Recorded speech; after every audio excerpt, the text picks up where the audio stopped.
इस क्वेश्चन में हमने क्या देखा कि क्वेश्चन को सॉल्व कैसे करना है। तो देखिए यहाँ पर अभी जितने भी क्वेश्चन हुए थे उससे पहले उसमें क्या होता था। हेलो फ्रेंड्स, ये क्वेश्चन है question number 11 10th class exercise 9.1। तो इसमें क्वेश्चन में क्या है कि एक टावर है और ये एक कैनल का चौड़ाई है।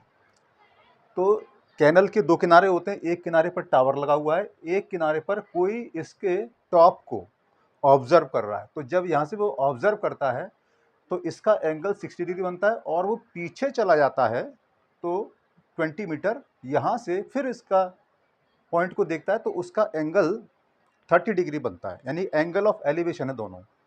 तो क्वेश्चन ये चाहता है कि इन दोनों इसकी कैनाल की विड्थ और टावर की हाइट कितनी होगी। तो देखिए इस क्वेश्चन में आपको ये देखना है कि ये फिगर बना हुआ है, बुक में भी दिया हुआ है और मैंने भी बना दिया है, ठीक है। तो इसके अंदर क्या देखा जाता है कि पहले इन दोनों ट्राइंगल्स में कोई कॉमन चीज़ देख लो। तो कॉमन चीज़ देखो हाइट है। तो हम क्या करेंगे कि हमें ये निकालना है और ये हाइट है। तो ये हमें दो चीज़ दी गई है जबकि दोनों ही अननोन है। तो हम इसके लिए क्या करेंगे, पहले इस ट्राइंगल में इसके टर्म में, है ना, सॉरी, इसके टर्म में h की वैल्यू लेकर के आएंगे। इसी प्रकार से इस वाले ट्राइंगल में h की वैल्यू 20 मीटर और x, यानी कि अल्टीमेटली x के ही टर्म में लेकर के आनी है। तो चलिए स्टार्ट करते हैं। तो देखिए मैंने वो जो एंगल है वो θ1 30 डिग्री, θ2 60 डिग्री मान लिया है और DC क्या है 20 मीटर है, जो कि पीछे चला है, ठीक है, ऑब्जर्वर। तो जो मैंने विड्थ है कैनल की x मान ली है और हाइट टावर की h मान ली है। अब देखिए ट्राइंगल ABC में, है ना, ABC, तो इसमें tan थीटा लगाया। क्यों लगाया tan? क्योंकि इसमें और इसमें रिलेशन tan का ही होता है। तो देखो AB अपॉन BC हो गया, थीटा की वैल्यू रख दी। अब यहाँ से AB हमारा h है और BC हमारा x है और ये 60 डिग्री है तो इसकी वैल्यू √3 होती है और h और x। तो यहाँ से मैंने क्या किया, h को निकाल लिया x के टर्म में। ऐसे ही मैं यहाँ पर भी ट्राइंगल ABD में, यानी कि ABD में h की वैल्यू निकालूंगा x के टर्म में। तो देखिए tan θ1 is equal to AB upon BD, ऐसी tan 30 is equal to h upon 20 plus x, यानी कि BD क्या है हमारा यहाँ से यहाँ तक। तो ये डिस्टेंस कितनी है 20 प्लस x, तो ये आ गया। तो tan 30 की वैल्यू कितनी होती है 1 अपॉन √3।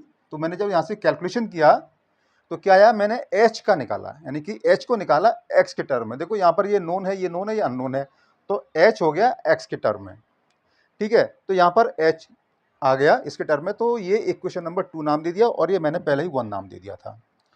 अब क्या देख रहा हूं मैं यहाँ पर इक्वेशन 1 और इक्वेशन 2 में कि ये भी h और ये भी h, जब ये दोनों h यानी सेम है तो फिर ये भी सेम होना चाहिए। तो मैंने लिख दिया फ्रॉम इक्वेशन नंबर 1 एंड 2 और इन दोनों को बराबर कर दिया। अब यहाँ से क्या होगा, ये पूरा का पूरा इक्वेशन सिंगल टर्म में आ गया, मतलब एक ही वेरिएबल में आ गया। तो अब यहाँ से क्या करेंगे, x को निकालना है हमें। तो कैसे निकालेंगे, देखो पहले इसको हटाएंगे, तो यहाँ पर ले आए इसको, इस तरीके से ले आए, तो यहाँ पर 3x आ गया और यहाँ पर 20 प्लस x है तो x को इधर ट्रांसपोज कर दिया तो 3x माइनस 2x आ गया और 2x इक्वल टू 20 आ गया और x फिर निकालेंगे तो 10 मीटर आ जाएगा। इस 10 मीटर को जो ईजी लगता है आपको, चाहे इसमें रख दो चाहे इसमें रख दो, दोनों में आंसर आ जाएगा h की वैल्यू। तो h जो x की वैल्यू है मैंने इक्वेशन नंबर 1 में रख दिया और मैंने इसको यहाँ दिखा दिया। तो h की वैल्यू कितनी आ गई मेरी 10√3 मीटर। तो इस प्रकार से हमने क्या देख लिया कि इसकी और इसकी वैल्यू बड़ी आसानी से निकल आई। क्या निकल के आ गई, दोनों की value, width of the canal 10 metre आ गई और हाइट ऑफ द टावर 10√3 आ गई।